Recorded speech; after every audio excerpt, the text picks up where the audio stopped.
So, Daenerys Targaryen brought dragons back into the world, but can it be done again? When it comes down to this kind of deep lore, we bow down to the boss, to the man himself, the guy who wrote all of this story, George R.R. Martin. Years ago, he was asked, do Targaryens become immune to fire once they bond to their dragons? And George replies that it gave him a chance to clear up a common misconception, that Targaryens are not immune to fire. And I get a lot of questions about that as well, so I hope that clears that up.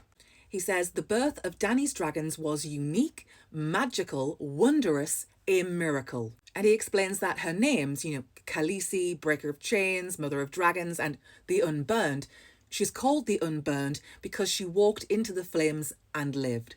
But Viserys, her brother, sure as hell wasn't immune to that molten gold. So she won't be able to do it again? And George replies, probably not. So, in terms of the chances of Daenerys repeating what she did, bringing Drogon, Viserion and Rhaegal into the world, I don't think that's going to happen again. Now, could there be more dragons down the line?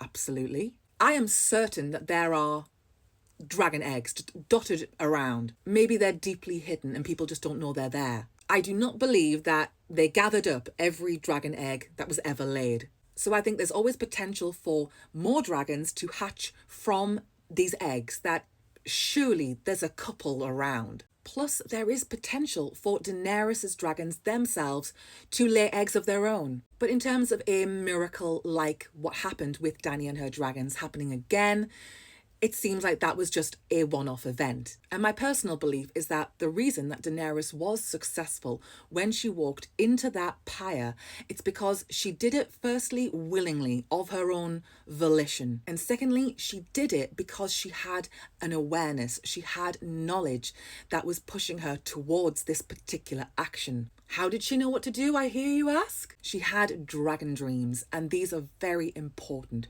Plus, she's been told these ancient legends, these stories. She's got all this information in her head and she's trying to work out what it all means. Add on top of that, she has these 3 dragon eggs that were gifted to her and she feels an instant connection to them. They give off this heat. She holds them close. It's the maternal instinct already kind of kicking in. It's just everything coming together at the right moment in time. When the pyre is set up and Drogo is placed on it and Mirri Maz Duur is attached, Daenerys is in total control of this whole situation. She's orchestrating this whole procedure. She is the one that very specifically places the 3 dragon eggs at certain locations on the pyre. She has a confidence to what she is doing, a confidence informed by what she's been told, all of this information that she's gathering, and what she personally has seen in these dragon dreams. So Jorah Mormont, he thinks it's total madness.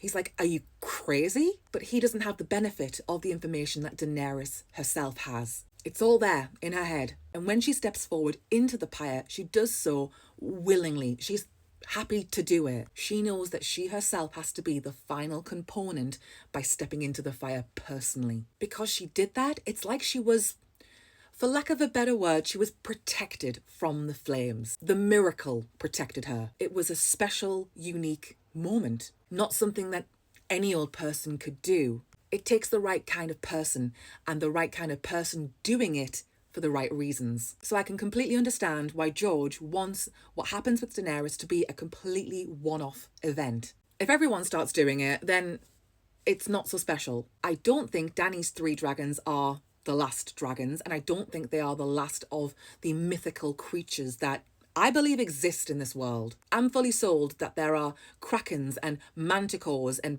basilisks, all of that. Maybe there are wyverns, maybe there are other versions of things that kind of look like dragons but are not dragons. I don't believe that Daenerys Targaryen's dragons are the last 3 that will ever be.